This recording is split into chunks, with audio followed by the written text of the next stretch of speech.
छोट मोट गिफ्ट एगो किन लीहा, सूट बूट नीमन पहिन लीहा। छोटे मोटे गिफ्ट एगो किन लीहा, सूट बूट नीमन पहिन लीहा। कटब अपने हाथे केक मुँह में खियाई हो, गाल पे लगाई हो। मनतावे बर्थडे 18वां घरवा, जान हो जरूर आई हो तो खाके जाई हा।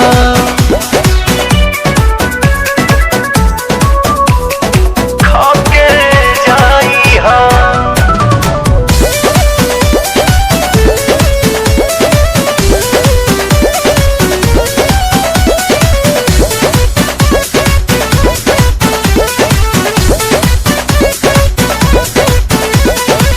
भाभी के फुसिलौले हे बानी, फ्रेंड हवा बतौले बानी। संगे वाला सेल्फी 2 दिन पहिले देखौले हे बानी, पहिले देखौले हे बानी। भाभी के फुसिलौले हे बानी, फ्रेंड हवा बतौले हे बानी। संगे वाला सेल्फी 2 दिन पहिले देखवले बानी।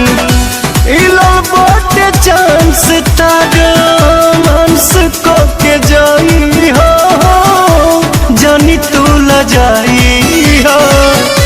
मनतावे बर्थडे 18वां घरवा, जान हो जरूर आई हा तो खाके जाई हा।